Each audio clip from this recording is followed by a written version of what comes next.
AI governance is most often framed as a policy, compliance, or ethics problem.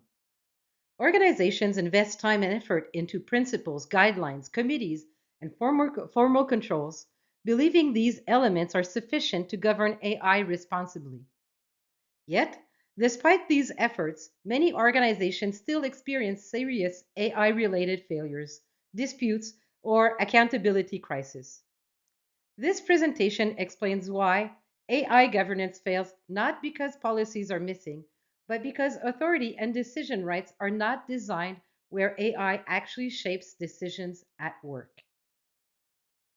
Most organizations feel reasonably confident about their AI governance. They can point to written policies, ethical principles, review committees, and escalation processes. These structures create a sense of reassurance and control.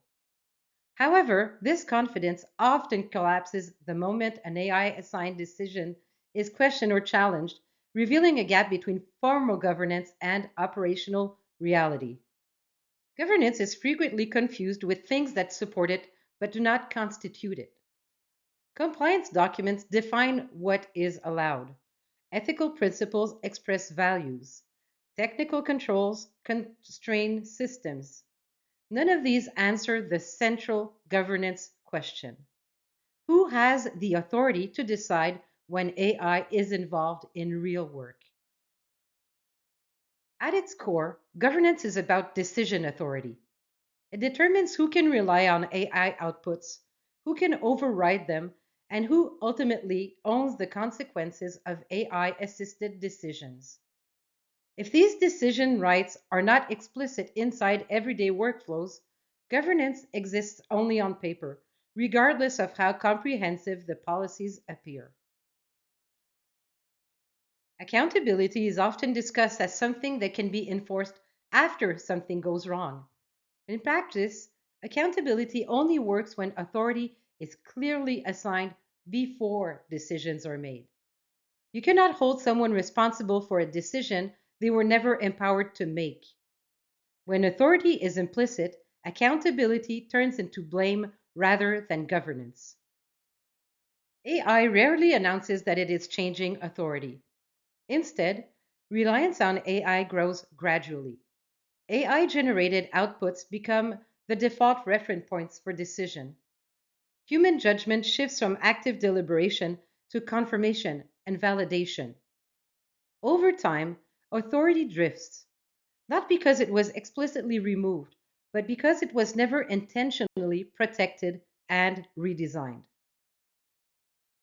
Many governance frameworks rely heavily on review and approval steps as safeguards.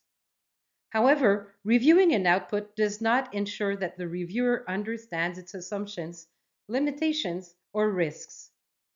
Approving a result does not mean owning the decision. Under pressure, review becomes procedural and approval becomes symbolic, giving the illusion of governance while authority is absent.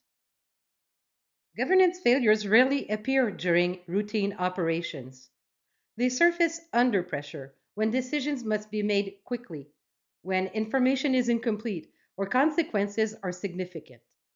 These moments expose whether authority and responsibility were intentionally designed or merely assumed. When something goes wrong, organizations often scramble to assign responsibility. These incidents act as stress tests for governance.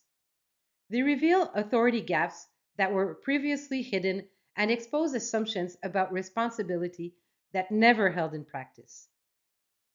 Effective AI governance cannot be layered on top of work. Authority must be embedded directly into workflows at the points where AI influences decisions. Decision points must be explicit, and responsibility must be clearly tied to outcomes, not to process steps. This reframes governance from something organizations add to something they design. Authority becomes a deliberate design choice rather than assumption. Responsibility must be able to survive pressure, disagreement, and failure, not just normal operations. AI governance succeeds or fails long before policies are tested. If authority is unclear where decisions are actually made, governance exists only on paper. Responsible AI governance begins by making authority explicit at the point of decision.